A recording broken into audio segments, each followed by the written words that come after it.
We're constantly seeing the implications of President Obama's failed foreign policies. Our allies don't trust us, and our enemies don't fear us. And that's not just a Republican talking point. We can see it for ourselves. Just look at the Russian fighter jet that buzzed a U.S. naval destroyer. It came within 75 feet of the ship, not once, but twice. And all the response the U.S. gave was Secretary of State John Kerry calling Russia's actions reckless and provocative, and saying the U.S. destroyer could have shot down the Russian jet. How threatening, Secretary Kerry. I bet Putin and the Russians are shaking in their boots from that. Take a look at the incident. All right, look at the guy to port. Look at the left one. He is on the deck. On the deck, below the bridge wing.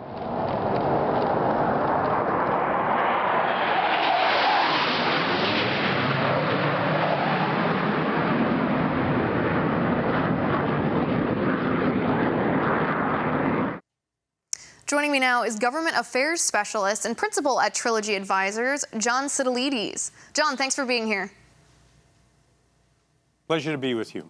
All right, John, Secretary Kerry said we could have shot at this plane, but we didn't. We didn't even fire warning shots. Well, it's a standard operating procedure issue more than anything else. Apparently, the plane was identifiable as a Russian plane. It was visibly seen as unarmed. There was no detectable missile lock or anything along those lines on the ship. And the risk of a Russian plane being manned by a kamikaze pilot is extremely low. So it was up to the commander on the scene, and he decided that he was just going to let the Russian planes buzz over and allow the diplomats to do whatever diplomats feel was appropriate, which apparently in this case wasn't all that much. But it's more of a standard operating procedure than anything else. What is the standard operating procedure? Because I agree, it would have sparked a terrible international incident to shoot it. I don't know what would have happened if they fired warning shots, but it also seems like a weak move not to address it at all, not to do anything, just to allow them to be aggressive towards you.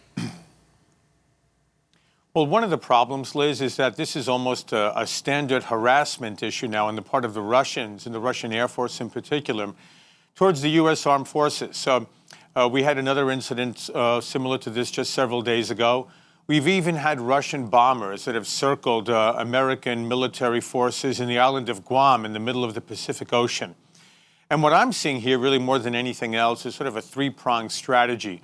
One is Vladimir Putin sees that he has 9 months between now and January 20th, when the next president is sworn in, to achieve as many foreign policy and international military relations and power projection goals as he possibly can.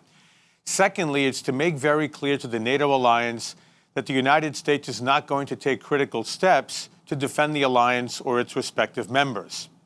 Thirdly, because there are some very serious economic problems in Russia, this is a very easy and handy way for Putin to be able to distract Russian society from their day-to-day problems and try to present an image of reemergence as a major power and essentially sticking it to the United States with a very feeble response in kind.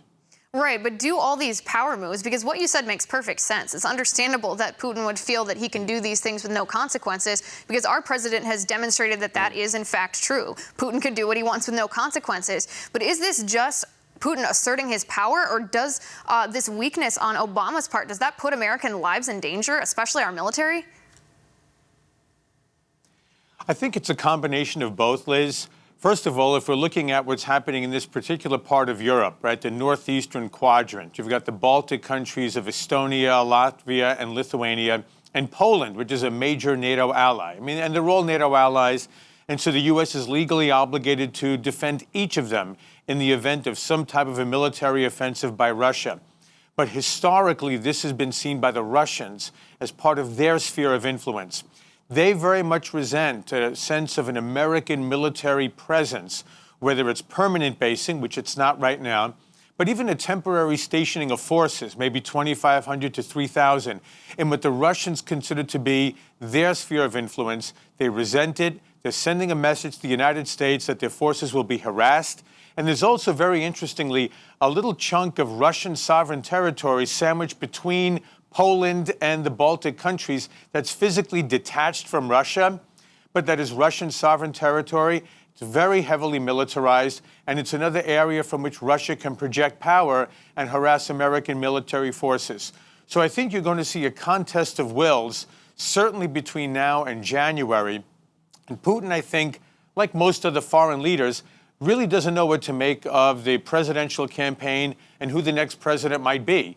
But if you're looking at three realistic candidates, Hillary Clinton, Donald Trump, or Ted Cruz, there is a certain level of uncertainty in dealing with each of those. Even if Hillary Clinton will largely pursue continuity from the Obama strategy, she may respond differently. But President Obama has tended not to respond instantly or with any muscularity. Maybe over time he'll come around to some type of a response, but by then the Russians and other countries and adversaries tend to consolidate what it is they wanted to achieve, and then it's often too little and too late. Right. So what I'm hearing you say essentially is that Putin's pushing his boundaries because he has a larger goal in mind. He doesn't want to go 10 out of 10 all of a sudden. He wants to start at 1, 2, 3, 5 to see how far he can push before he gets a response from the Americans. Is that what you expect around the Baltic Sea then? Is that what he's basically ultimately going for? Is that going to be his move? Well, keep in mind, this is the second harassment in several days in the same area. We've also seen Russian submarines bumping up against Swedish shores. We've seen Russian planes near Great Britain. The Russians are asserting themselves in what they consider to be their sphere of influence. We saw this, first of all, in the Caucasus in 2008 when Russia invaded Georgia. We saw this, of course, when Russia annexed Crimea 2 years ago. Then they invaded eastern Ukraine and remain in place there. And because Syria was their historic ally in the Middle East for several decades, they have made sure that where there's a vacuum of power or leadership, especially a vacuum led by the United States' absence in the region, as we saw in the Middle East in the last half-decade, the Russians very cannily, very savvily said, okay, power vacuum, we're moving in. And one might almost say you can't blame Vladimir Putin for seeing this significant strategic opening in Syria and taking full advantage of it. So there is a price to pay for the lack of U.S. leadership. And Putin very cagily sees opportunity, and he seizes opportunity. And we don't know where he might do this again, but I doubt it'll be any place where he doesn't already see a sense of Russian influence or Soviet influence during the Cold War. He's not going to be that adventurous, too distant from Russia's shores.